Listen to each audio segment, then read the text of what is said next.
Na mtazamaji, karibu kwenye awamu hii na Mbiu ya Mgambo ikilia kuna jambo. Kitambulisho hicho ni ishara tosha. Sasa tunazamia mjadala wa siku ya leo, na ilivyo desturi kila siku ya Jumatatu saa 5 asubuhi tunajadili masuala ya afya, ama ukipenda darubini ya afya. Tunaangazia masuala ambayo yanakuhusu kwa njia moja au nyingine, tukigusia magonjwa, sera zilizoko katika Wizara ya Afya ili kuhakikisha yote kwa ujumla yanakufaa, kwa sababu ukiwa mgonjwa basi yale majukumu yako yanaathirika kwa njia moja au nyingine, familia zinaathirika, na ndiposa tunakuhamasisha ili uweze kutunza afya yako, maisha yawe bora kabisa, na pia kutekeleza majukumu yako. Hapa studioni sitakuwa peke yangu, nitakuwa na wageni siku ya leo, tukizungumzia hamasa dhidi ya ugonjwa wa kisukari. Kwa wale wa kimombo wanasema ugonjwa, ama wanasema diabetes.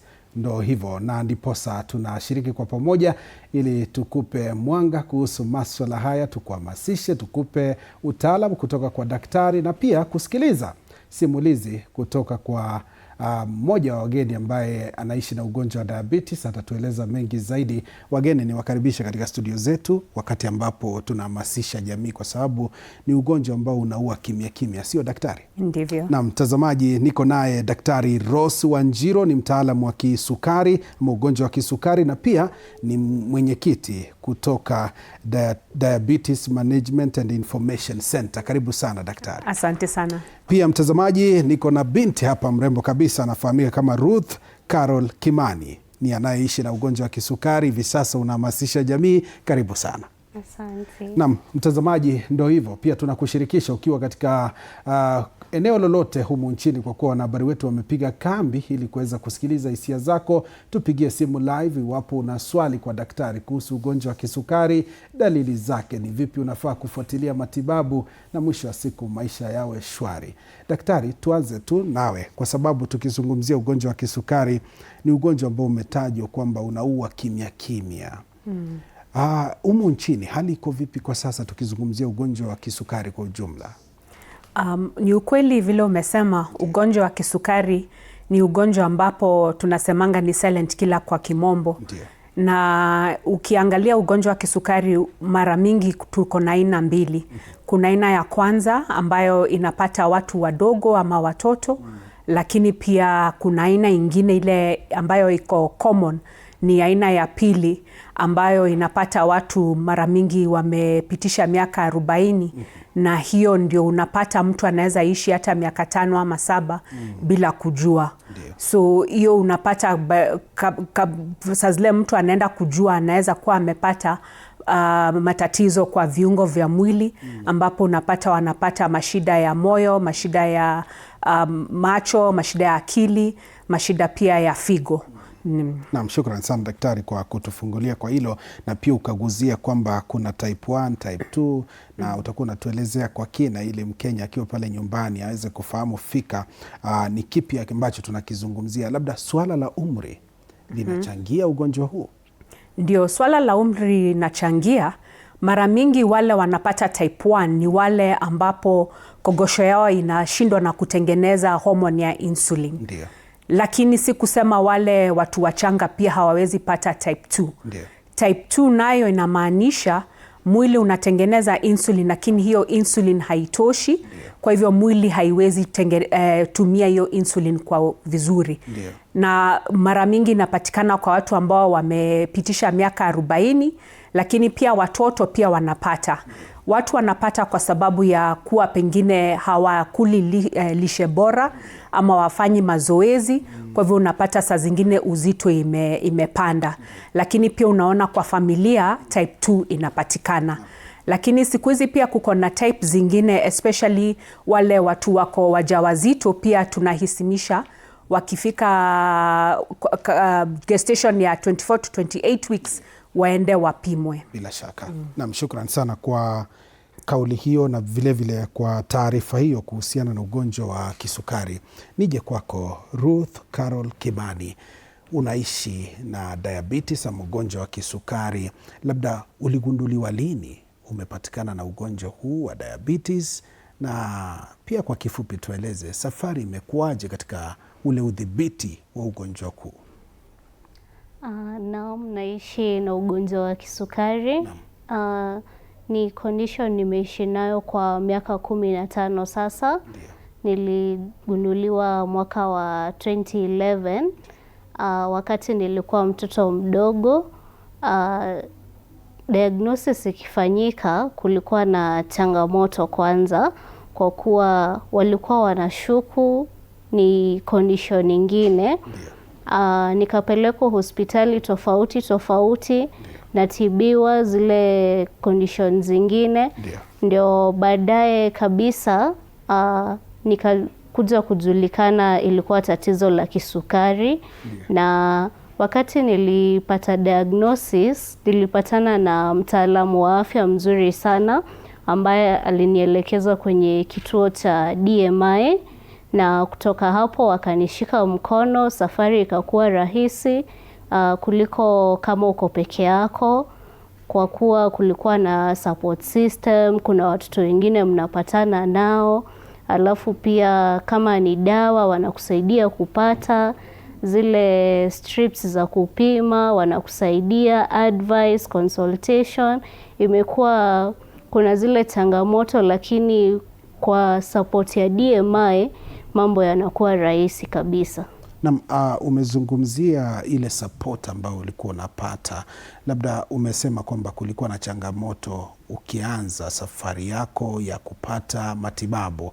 Labda baadhi ya changamoto, kwa sababu hizi changamoto wakati mwingine zinakuwa universal, labda ulikuwa unapata changamoto zipi? Changamoto ya kwanza ilikuwa kupata dawa yenyewe, ile tunaita insulin. Unaenda kwenye maduka unaambiwa maybe imeisha, ama unaambiwa tuko na aina nyingine ambayo si yenye unatumia. Lakini kwa DMI ulikuwa unaipata kila wakati. Alafu changamoto ingine ilikuwa watoto shuleni wanakuona kama huyu ni mtu ambaye ana tatizo, hafai kutengana na sisi. Kwa hivyo kulikuwa na hiyo kutengwa, nyanyapaa katika jamii. Ndio. Alafu wakati awareness ilianza, ulikuwa unapata DMI wanafanya school visits, wanaeleza watu kuhusu ili tatizo la kisukari. Watu wanapata kujua ni nini inaendelea kwa mwili wa mtu na mambo ambayo anafaa kufanya, yale ya kujikinga, na unapata mwisho wa siku wanakukubali na unaweza kujumuika nao. Bila shaka. Na shukran sana kwa kauli hiyo. Daktari, ni kushirikisha katika swala hili, amegusia swala nyeti sana katika jamii zetu. Mara nyingi mtu akiwa na ugonjwa fulani, unapata kwamba jamii inaanza kumtenga. Alafu hata yule mgonjwa ambaye ni mgonjwa, unapata kwamba pia yeye mwenyewe anatafuta namna ya kujificha ficha ili asije akaathirika zaidi.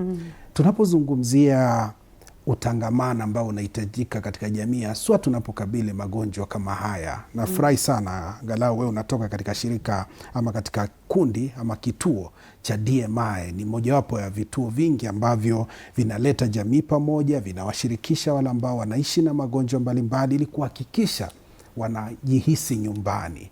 Mnafanyaje basi kuhakikisha jamii inahamasishwa wasije wakatenga watu, kwa sababu binadamu ni binadamu tu? Ukweli kabisa. Hiyo DMI ilianzishwa mwaka wa 1999 na hiyo ilikuwa sababu moja, kwa sababu watu waliona watu hawajui sana juu ya ugonjwa wa kisukari na magonjwa mengine. Kwa hivyo kwa kijamii unapata watu wengine wanaweza fikiria pengine mtu amerogwa ama kuna vitu za kitamaduni ambazo hazikufanywa. Pia unaweza pata mgonjwa anapata shida kubelieve that anaweza kuwa na hiyo shida ya kisukari. Kwa hivyo sasa DMI pamoja na wahisani wengine inaendanga kwa mashule, inaenda pia kwa community, inafanya pia training kwa community. Pia kwa mashule ndio walimu waweze kujua hawa watoto. Pengine unaweza pata mtoto ameanza kuenda kujisaidia mara mingi, na mwalimu anaweza fikiria huyo mtoto ni mtukutu ama ameanza kuenda chini kwa class.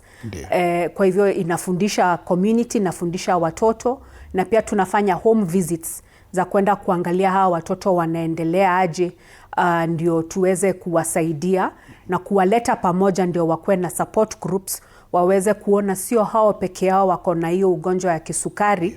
Na kusema kuwa uko na ugonjwa wa kisukari si kusema hauwezi fanya lolote kwa hii afya. Na maanisha wewe tu ni tu vile uko tu na hiyo ugonjwa, lakini kila kitu ingine unaweza fanya. So tunawaitanga champions. Naam, shukran sana.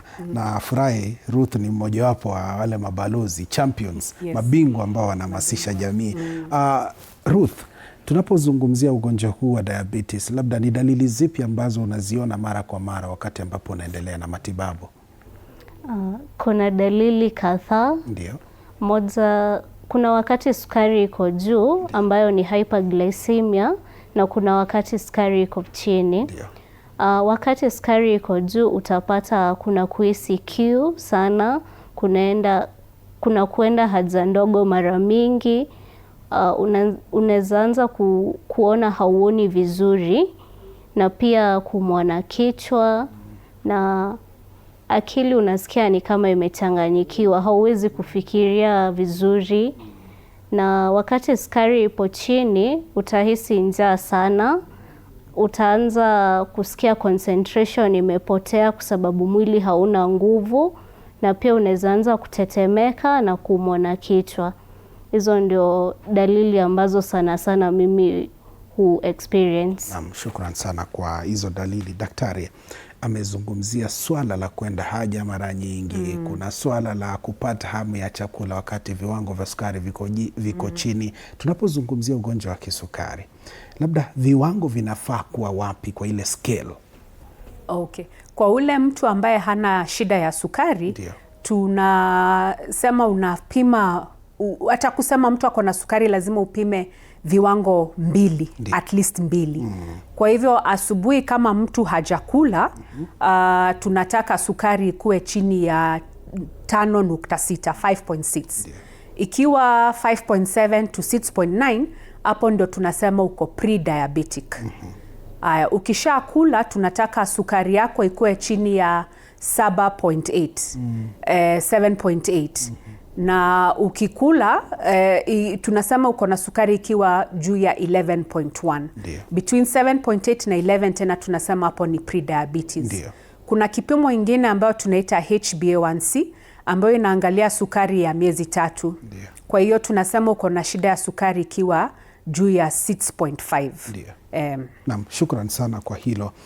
Amezungumzia hili swala la dalili, kwa sababu naelewa fika hapa ndipo wengi tunafanya guesswork, labda tunatembelea katika mitandao ya kijamii, ukijihisi hivi unaingia pale kwenye mtandao wa kijamii una tafiti. Mwisho wa siku unajiamulia, unakimbia katika kituo cha kununua dawa, unajitibu mwenyewe. Tumefanya makosa? Tujafanya makosa, lakini ni vizuri kuenda kwa mtaalamu. Na tunasema especially kama uko na risk factors, ukipita miaka 40, ukiwa na family history ambapo pako na mtu ako na shida ya sukari, ama ulikuwa mjamzito na ulikuwa na shida ya sukari, ama ulipata mtoto ambaye ako na kilo zaidi ya 4, unafaa kuwa unaenda screening. Kwa sababu saa zingine unaweza pata hii sukari inaweza kuwa kwa mwili yako kwa muda hata wa miaka 7 na haujui. Na ndio unapata watu wengine wanapata complications mingi vile hawakujua kisukari ilikuwa imepanda. Kwa hivyo tunahisimisha watu pia, ukienda hospitali ama hata kama uko pahali unaweza sahi kuko na community health workers, unaangaliwa sukari. Naam, asante sana kwa hilo.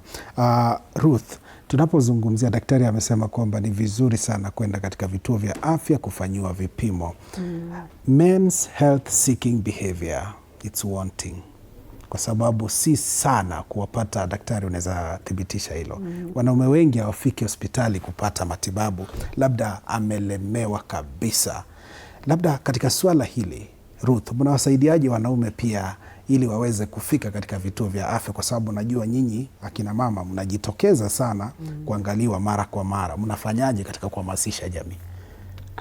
Jambo la kwanza ni awareness. ukishamfahamisha mtu kwamba kuna jambo fulani linaendelea, atakuwa na ile kutaka kujua mengi kuhusu jambo hilo, na akipatikana maybe na dalili fulani atakuwa akitaka kufahamu zaidi kama ni ule ugonjwa alisikia kuhusu ama ni jambo lingine linaendelea.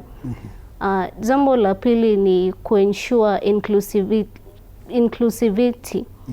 Wakati ambapo ule mwanaume amekuja hospitalini, ajihisi kwamba ako nyumbani, habaguliwi, na pia anapata zile huduma ambazo amekujia ipasavyo.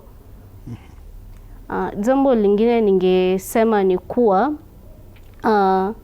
tunafahamisha watu ya kwamba huu ni ugonjwa ambao unaweza kumpata yeyote. Sio ati ni watu maybe umri fulani ama watu wa gender fulani ndio peke yao wanaweza kuupata. Ni ugonjwa ambao kila mtu anaweza kuwa nao, na ni vizuri kwenda kuangaliwa hata kama hauna zile dalili, uweze kujua venye mwili wako unaendelea. Naam, shukran sana kwa kauli hiyo. Mtazamaji, unayasikiliza mwenyewe hapa ndani ya TV47. Jirudishie shukrani angalau wakati mmoja, mara 2-3 kwa mwaka. Tembelea kituo cha afya uweze kukaguliwa na daktari. Vipimo vinakuanga shilingi 100 tu ama kwingine bila malipo? Kwingine ni bila malipo. Ndiyo. Lakini kuanzia shilingi 100 umeshughulikiwa, umepimwa, uko sawa. Naam, mtazamaji, umeyasikiliza mwenyewe, ndo hali halisi tunakujuza hapa studioni kukuweka sawa kuhusu hamasa dhidi ya ugonjwa wa kisukari ama ukipenda diabetes. Wengi wanaathirika kimya kimya, wanakuja kugundua baadaye kwamba wana ugonjwa wa kisukari. Ni vizuri kujihamasisha na vile vile kujipeleka katika kituo cha afya kufanyiwa vipimo na kufahamu ni vipi mwili wako unaendelea kufanya kazi yake, kwa sababu hii miili yetu tunaitunza ili tusaidie kufanikisha masuala mengine. Mtazamaji, tunasanzuka, tunaelekea nyanjani. Tusikilize Wakenya wanasemaje. Mwandishi wetu kutoka Taita Taveta Julius Mariki amezungumza na baadhi ya Wakenya eneo hilo. Hebu tumsikilize. Na shukrani sana Joshon Saka studioni. Leo nimeungana na baadhi ya wakazi hapa kaunti ya Taita Taveta kuhusiana na swala letu zima, mada kuhusu ugonjwa huu wa kisukari, wakinieleza iwapo wanaufahamu na ni masuala gani wanapitia katika kutafuta huduma za matibabu.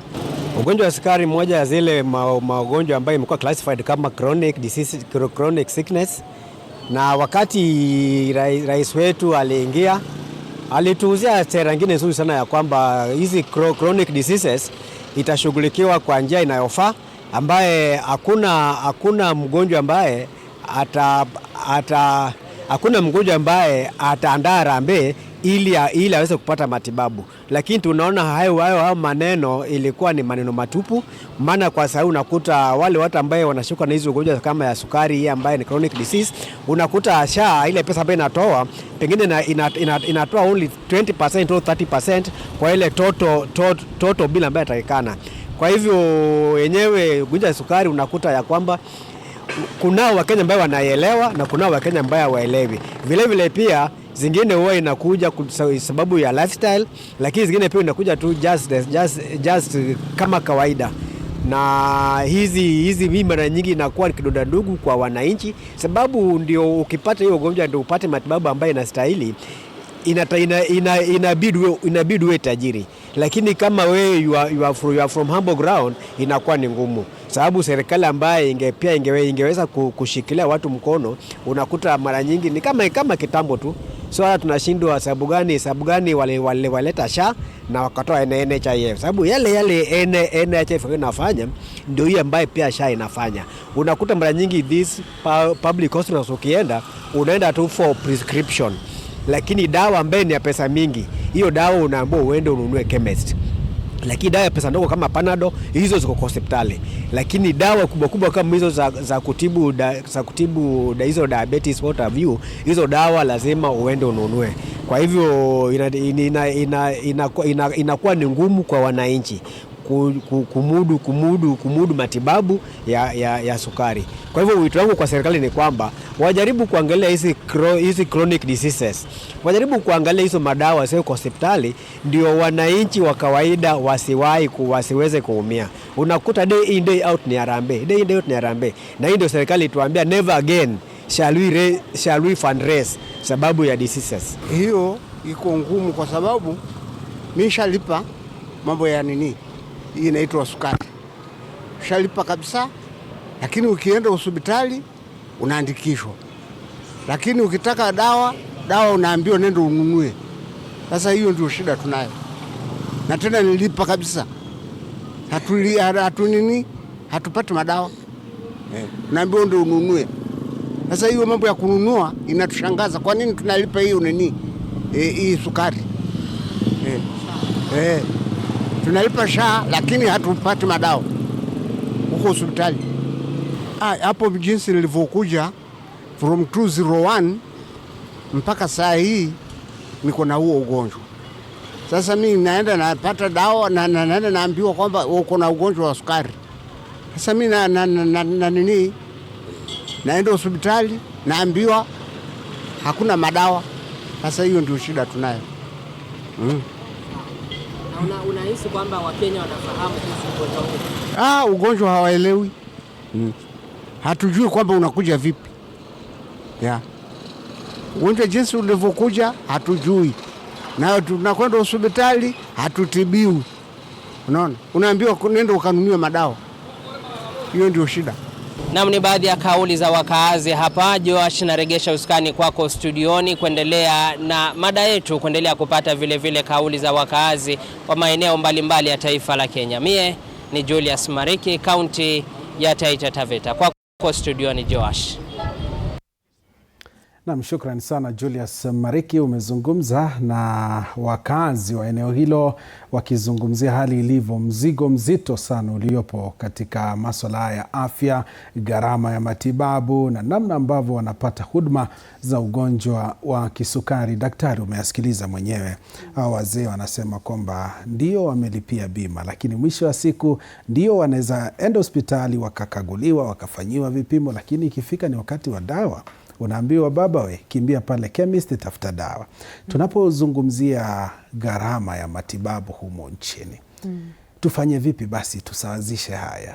Kando na mashirika, tufanye vipi ili tujisaidie kama Wakenya? Tusiende harambee, ulisikia ule mzee alivyosema. Ndio.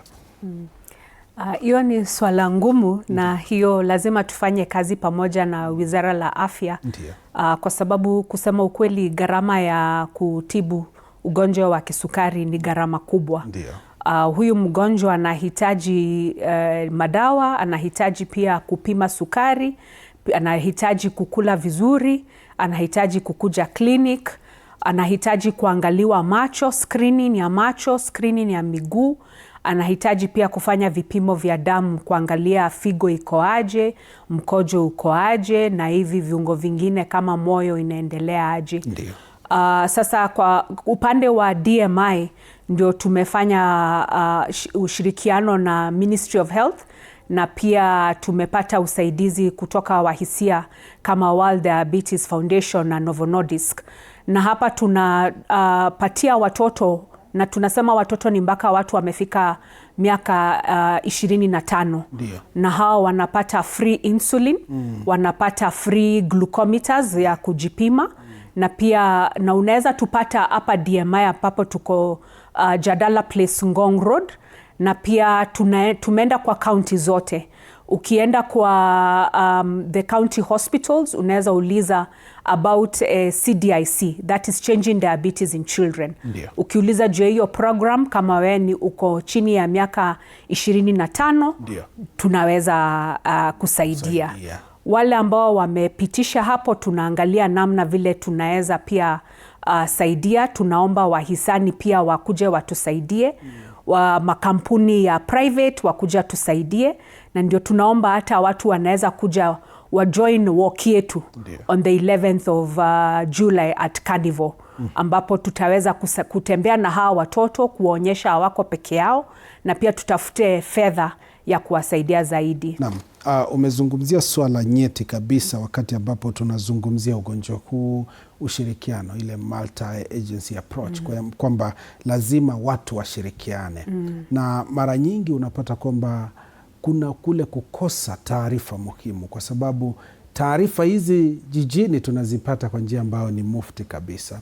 Lakini ukienda kule mashinani unapata kwamba shughuli ama Wakenya hawapati taarifa hizi. Mnafanyaje kuhamasisha jamii kule mashinani kabisa wapate taarifa kama hizi? Pia DMI na Ministry of Health tunaenda huko mashinani pia, na tunafundisha community health workers, na pia tunafundisha wataalamu, madaktari wengine kuhusu ugonjwa wa kisukari. Ndiyo. Na hiyo ndio our hope, sustainability, that hata kama hatuko hapo based hapo, hao community health workers wataendelea kuhamasisha wale community ambao wako hapo.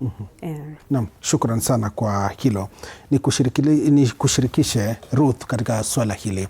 Tukizungumzia ugonjwa wa kisukari, tumeona kwamba watoto pia wameanza kuathirika, na swala la umri pia limezungumziwa kwa miaka mingi, kwa sababu we need to change how we see this disease. Na mara nyingi tumesema watu wazima ndo wanaathirika sana. Mnafanyaje kuhakikisha watoto pia wanahamasishwa kupitia kwa wazazi wao? Mnawapata wapi? Mara mingi utapata tunatumia zile clinics ambazo wanaenda. Kwa hizo clinics tunachukua records, tunawafahamisha kuna pahali pengine panaitwa DMI ambapo wanaweza kuja, wanapatana na wengine, alafu kutoka hapo tunaweza kutembea safari moja na hawa watoto wakiwa kwa pamoja. Pia kwa zile community outreach huwa tunahamasisha watu wajitokeze, hawa watoto watokee, kwa kuwa hii ni condition ambayo haibagui, na kukuwa na hiyo condition unaweza kuishi maisha bora ujichunge na hautapata matatizo. Kwa hivyo tukiweza kuhamasisha kwa hizo outreach, tunawapata na tunaweza kuwa na community moja kubwa ambao wako pamoja, tuna share information. Kama kuna mambo ambayo watabenefit nayo, wanaweza kubenefit wakiwa kwa hiyo community moja. Ndio. Naam, shukran sana kwa hilo. Daktari, kuna masuala mengi ambayo yanajitokeza na ugonjwa huu. Tumezungumzia dalili.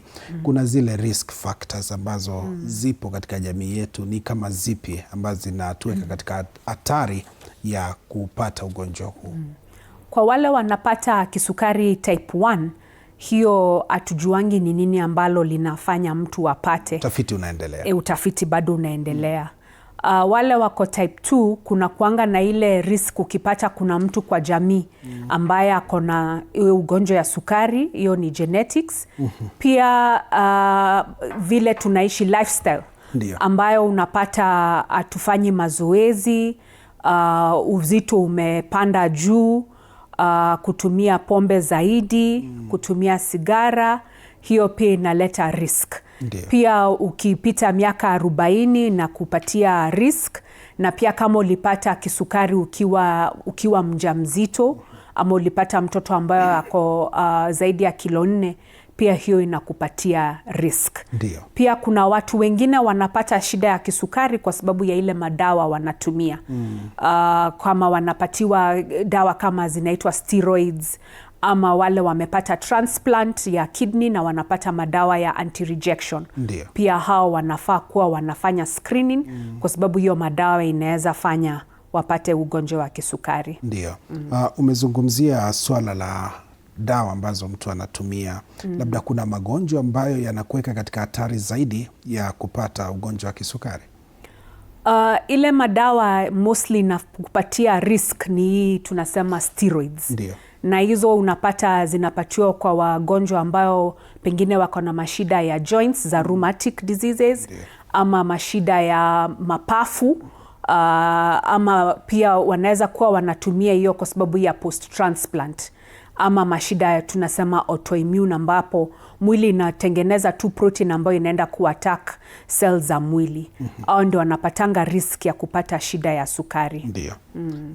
Na pia nikipitia utafiti niliona kwamba swala la ethnicity, ambapo unapata kwamba certain ethnic groups kama African Americans, Native Americans, Hispanic Americans unapata kwamba wako at the higher risk. Hebu muelezee Mkenya, unajua sisi wa Afrika hapa Sasa hiyo ni swali mzuri sana. Ndio.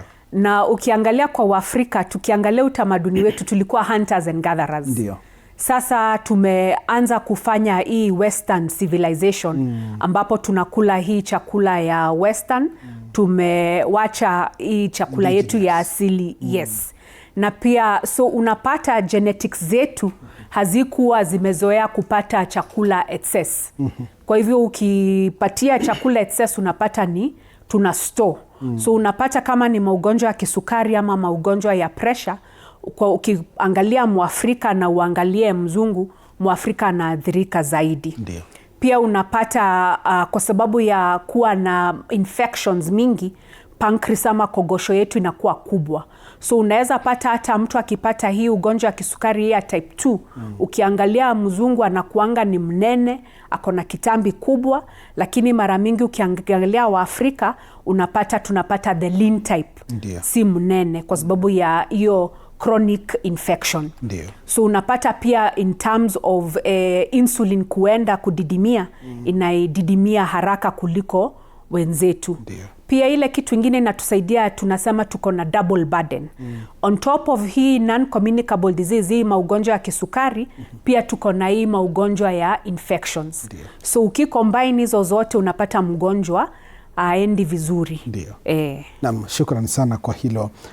Utafiti humu nchini unasema kwamba 39% ya Wakenya hufariki kila mwaka ambao wameathiriwa na magonjwa na non-communicable diseases. Diabetes ni mojawapo ya ugonjwa huo.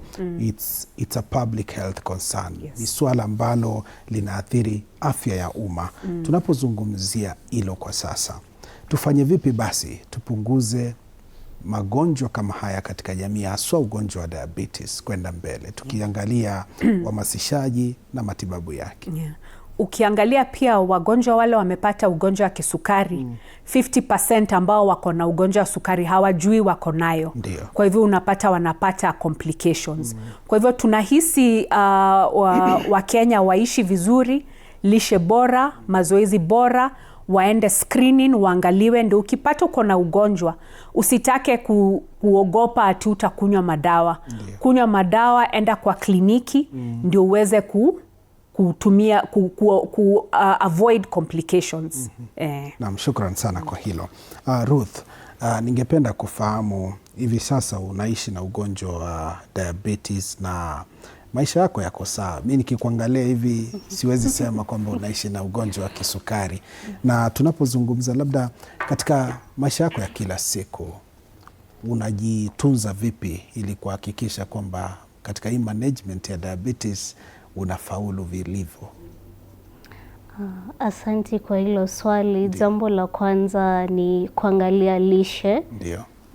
Mimi ni mtaalamu wa lishe na mafunzo katika utaalamu wa lishe yananisaidia sana sana kujua jinsi nitaweza kukula chakula ambacho kitanisaidia na hakitaathiri kiwango changu cha sukari.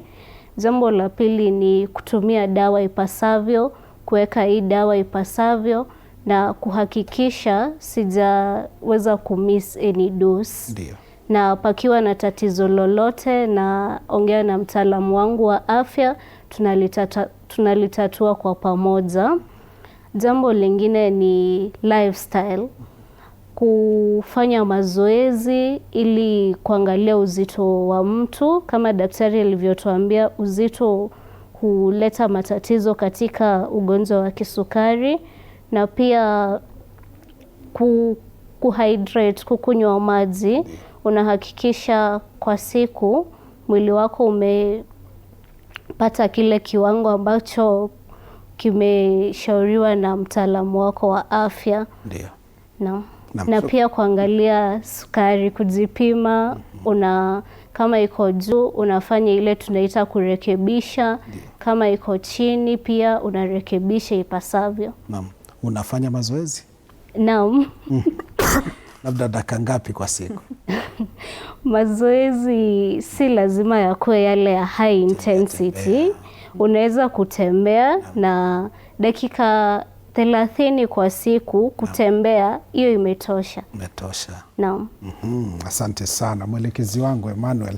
Natumai baada ya kipindi utapiga kutembea ufike pale juu alafu urudi, ndo hali ya kujiboresha kiafya. Mtazamaji, ndo mazungumzo ambayo tunazidi kukupakulia hapa studioni, nikizungumza na daktari na pia nikizungumza na dada ambaye anaishi na ugonjwa wa kisukari. Na pia iwapo una swali ukiwa unatutazama kutoka popote katika mitandao yetu ya kijamii, kwenye runinga, sema nasi, tupigie simu live tukusikilize, tuambie unaitwa nani na unatazama kutoka wapi na swali lako ni lipi.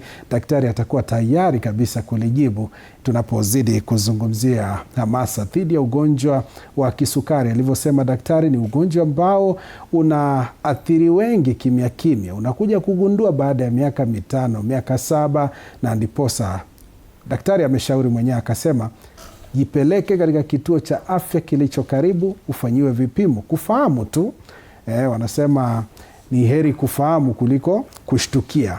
Ndo hivyo. Na mtazamaji, tunazidi kuliangazia kwa kina hili tukuweke sawa kuhusu masuala haya ambayo yanazidi kuchipuza katika afya.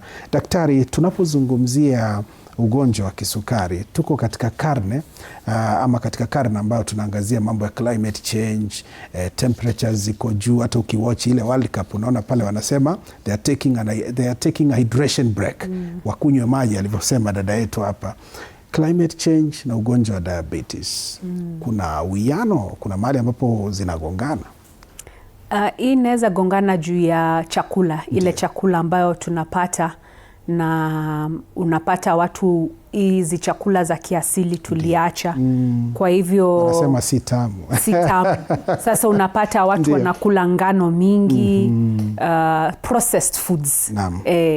So hiyo climate change inaadhiri. Na tunawasihi watu wapunguze processed foods. Hata kama hatachukua hii chakula ya kiasili, akuwe na mboga mingi. Ndio. Naam, shukran sana. Ruth, nirejee kwako. Shukran sana kwa kusema wewe ni mtaalamu wa lishe. Tuchanganye vipi chakula hiki ambacho tunakila? Mara nyingi tukikula vya kiasili tunasema chakula hiki si kitamu. Tunataka vile vya upesi kwa sababu vimetiwa ladha ili viweze kununuliwa na watu wako biashara, watu wako busy. Labda tukizungumzia lishe, tunafaa kuzingatia nini hasa kwa yule ambaye anaishi na ugonjwa wa kisukari? Tu balance vipi? Tutakuwa tunazungumzia hilo. Tupate simu. Habari za sasa TV47, unaitwa nani na labda swali lako ni lipi? Ndio. Nataka kueleza hao wataalamu. Naam. Saa zingine unaona mtu anaanguka akiwa kwa soko. Akiwa kwa soko, ndio? Akiwa kwa soko. Sasa unajua sisi hatujui hiyo mgonjwa anaweza msaidiaje. Naam. Unaweza kutuambia vile tunaweza kusaidia mtu akianguka kama ni kisukari tujue tunaweza msaidiaje kwa haraka. Naam, shukrani sana. Saa zingine mtu akianguka watu wanakuja wanashingira. Ndio. Sasa ile upepo haingii na ni kuangalia tu. Naam, asante sana. Endelea kutazama, acha daktari akujibu. Daktari, swala nyeti ndo hilo. Anasema kwamba mtu wa kisukari akilemewa anafaa saidiwe vipi? Hilo ni swali mzuri sana, na mtu anaweza anguka kwa sababu either sukari iko juu kwa kiwango zaidi, ama ile inafanyanga pia mtu anguke ni sukari imeanguka. Kwa hivyo kama unajua huyo mtu ako na shida ya kisukari, afadhali ufikirie sukari yake imeanguka. Kwa hivyo ukiwa kwa soko, mnaweza tafuta kitu ambayo iko na sukari. Kama ni sukari, unaweza eka chai, uweke vijiko 2 vya sukari, ama ya asali, ama ya glucose, ama kama uko na soda, anaweza patiwa nusu glass ya soda ama juice. Na si soda ya zero, ni ile soda kawaida, kwa sababu ya zero haipandishi. Alafu sasa mpeleke hospitali. Shukran sana kwa hilo. Onesmus kutoka Mombasa, habari za sasa, swali lako ni lipi? Na maswali mawili. Naam. niulizia hao madaktari hapo, kama ukishikwa na ugonjwa wa kisukari, naam, inamaanisha hata ukikunywa madawa inapona ama ni lifetime, ni life or death? Ndio. Na ya pili, naomba kujua tofauti ya kisukari na pressure. Naam, shukran sana kwa swali hilo Onesmus. Tegea utajibiwa hivi sasa. Daktari, umesikiliza. Ameuliza kuhusu ugonjwa huu. Mtu atapona? Swali la kwanza. Mara mingi tunasema unaishi na ugonjwa ya kisukari. Ndiyo. Na tunaangalia ni nini lifanya upate. Kuna wale ambao sukari wanaweza reverse, lakini wengi tunawaambia utaishi na hiyo ugonjwa, unaenda ukiangalia. Ndio, ile management. Management. Na ameuliza swali la pili. Shida ya sukari ni ule unapata ukipima sukari inapanda juu kwa mwili. Pressure ni ile unapata ukipima kwa mkono, ile kipimo kwa mkono. Ndio. Wanapata imepanda juu. Na wao wanapata kuumwa na kichwa, kizunguzungu. Pia wanaweza pata the same complications, na mara mingi zinaweza ambatana, zinaweza kuja pamoja. Ndio. Mgonjwa wa kisukari anaweza pata shida ya pressure, ama mgonjwa wa pressure anaweza pata shida ya kisukari. Kwa hivyo ukiangaliwa moja, lazima uangaliwe ingine. Na ndiposa unapata yote mawili yanapimwa kwa wakati mmoja. Yes. Naam, shukran sana daktari. Ndio hali halisi. Mtazamaji, tunaendelea kupokea simu zako, tutakuwa tunachanganua mengi zaidi. Nilikuwa nimekuuliza swali Ruth kuhusu lishe. Mgonjwa ambaye anaishi na diabetes akule vipi? Proteins wapi? Carbohydrates wapi? Matunda wapi? Shida ya kisukari kama jina linavyosema, ni tatizo ambalo linatokana na sukari. Na chakula ambacho kinapeana sukari ni carbohydrates.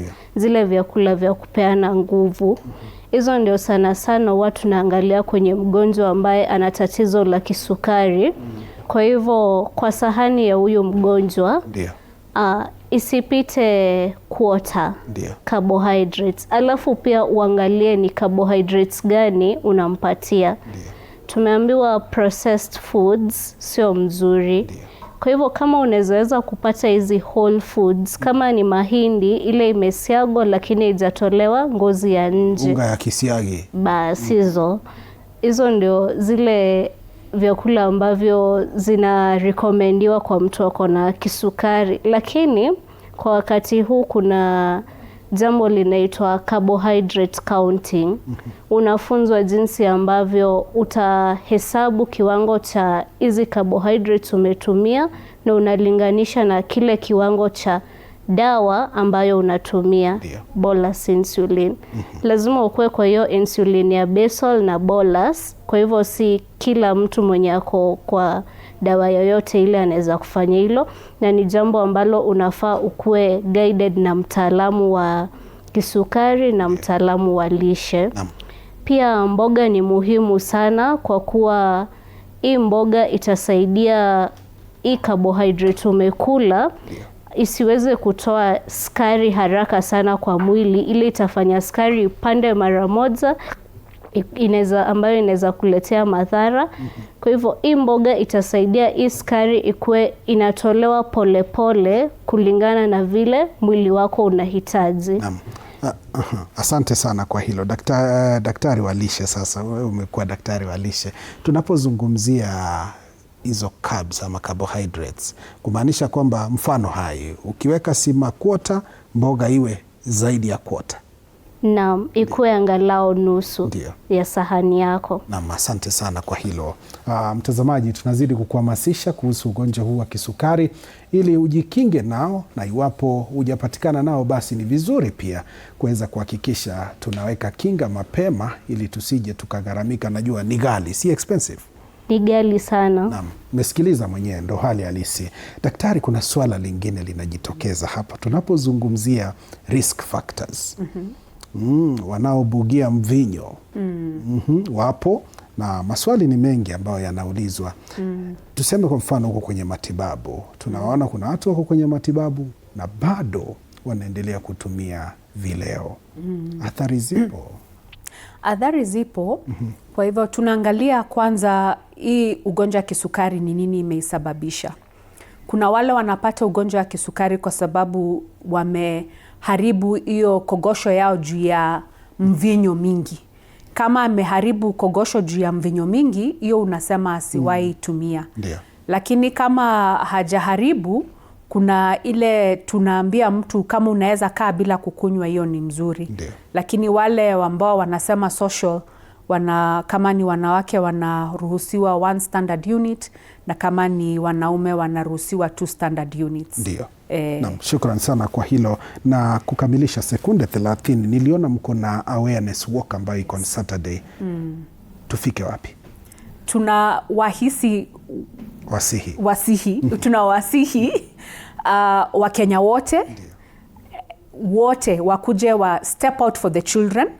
Tunatembea kwa sababu ya hawa watoto, ndio tuweze kupata fedha ya kuwasaidia. Ndio. Tumepata insulin, tumepata glucometers, lakini hawa watoto wanahitaji mambo mingi zaidi ya hiyo. Naam. So 11th of July, Carnival Grounds. Sisi wote tukue hapo. Ndio. 15,000 steps. Ndio. Tutembee. Tufanye mazoezi. Ndio. Tufanye sukari iende chini. Naam. Na pia tusaidie hawa watoto. Na tuonyeshe tuko pamoja, ni watoto wetu. Naam. Na ni kizazi cha leo na kesho. Naam, shukran sana kwa hilo. Kauli yako ya mwisho, dada? Ningependa kuwasihi watu wajitokeze kwenye hiyo walk, na pia mtu aweze kuchunga afya yake na kuhakikisha zile health seeking behaviors zake ziko positive. Ndio.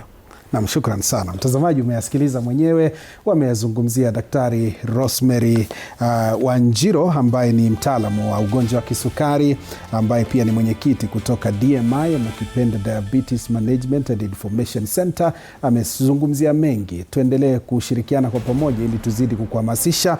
Pia nimekuwa naye Ruth Carol Kimani ambaye anaishi na ugonjwa huu wa kisukari. Ametupa yake, amesema kwamba we should have positive health seeking behaviors ili tujiboreshe na tuboreshe jamii yetu kwa ujumla. Mtazamaji, kufikia hapo nahitimisha kipindi hiki siku ya leo Jumatatu. Shukrani za dhati kwa kuwa mtazamaji mwema, kwa kujifahamisha mawili matatu kuhusu ugonjwa wa kisukari. Mengi zaidi tutakuwa tunapakua katika mitandao yetu ya kijamii. Endelea kuwa nasi. Wanakwetu wananiita Joashon Sare. Hii ni TV47.